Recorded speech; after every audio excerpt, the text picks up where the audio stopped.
Bismillahirrahmanirrahim. Assalamualaikum warahmatullahi wabarakatuh. Saya Angga Marta. Baiklah, di sini saya akan sedikit menjelaskan tentang materi saya, eh, karya tulisan ilmiah makalah oceanografi.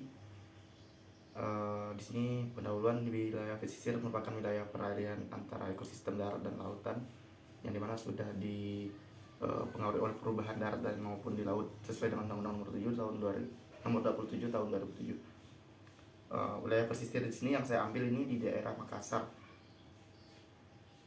Di daerah Makassar, yang dimana wilayah tersebut memiliki gelombang yang berbagai macam ragam. Di sini ada gelombang ekstrim, gelombang yang dapat dipengaruhi oleh kecepatan angin ekstrim yang sewaktu-waktu dapat menjadi ancaman bencana. Gelombang dapat menjadi ekstrim ketika dibandingkan oleh angin badai yang terjadi di perairan laut. Gelombang dikatakan ekstrim berdasarkan dampak kerusakan yang ditimbulkan. Nah, dampak dari efek dari gelombang ekstrim ini sangat mengganggu aktivitas para pelaut, terutamanya nelayan dan kapal-kapal yang lain.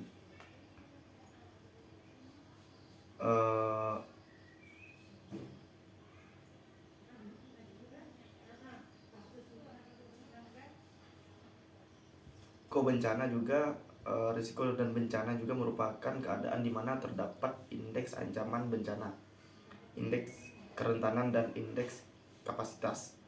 Suatu wilayah dapat menghadapi bencana. Indeks ancaman bencana gelombang ekstrim dan abrasi di pantai di wilayah pesisir meliputi faktor hidrooceanografi.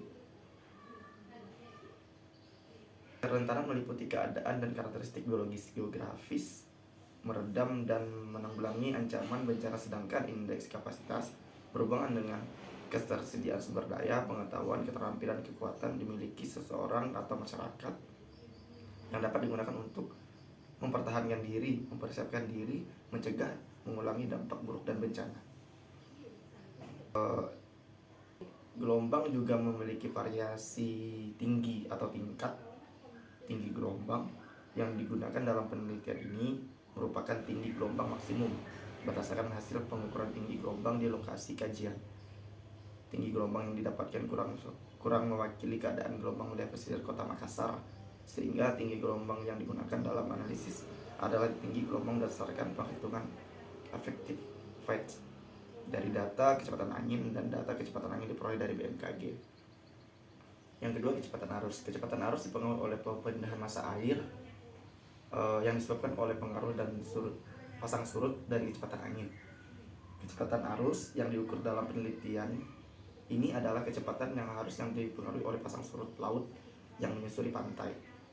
Kecepatan arus inilah yang sangat berpengaruh memindahkan sedimen pantai ke tempat lain. Nah, jadi arus sangat penting juga di manajemen, sehingga kita bisa mempersiapkan resiko-resiko dari kemungkinan-kemungkinan yang itu dianggap merugikan. Nah, dan dari hasil kajian di tempat bahan materi ini di daerah Makassar, Sulawesi tepatnya, di mana berbagai macam bencana laut itu ini umum sering terjadi. Akan tetapi kalau itu tergantung dari letak atau wilayah geografisnya lagi, di mana pengaruh geografis itu sangat membedakan bencana dari gelombang, tinggi gelombang, angin, arus, abrasi, dan lain-lain. Nah, kesimpulan dari penelitian ini, strategi pengurangan risiko bencana yang ekstrim, kategori sedang, tinggi, dan tinggi, berupa perbaikan stabilitas pantai melalui perubahan fisik, pemecah gelombang, dan penanaman vegetasi pantai sesuai. Saran, jika penanggulangan bencana pada wilayah yang memiliki tingkat risiko bencana tinggi tidak dapat dilakukan melalui perbaikan atau rehabilitasi ekosistem pesisir, maka kegiatan penanggulangan bencana gelombang ekstrim dapat dilakukan mulai pembangunan fisik struktural peredam gelombang.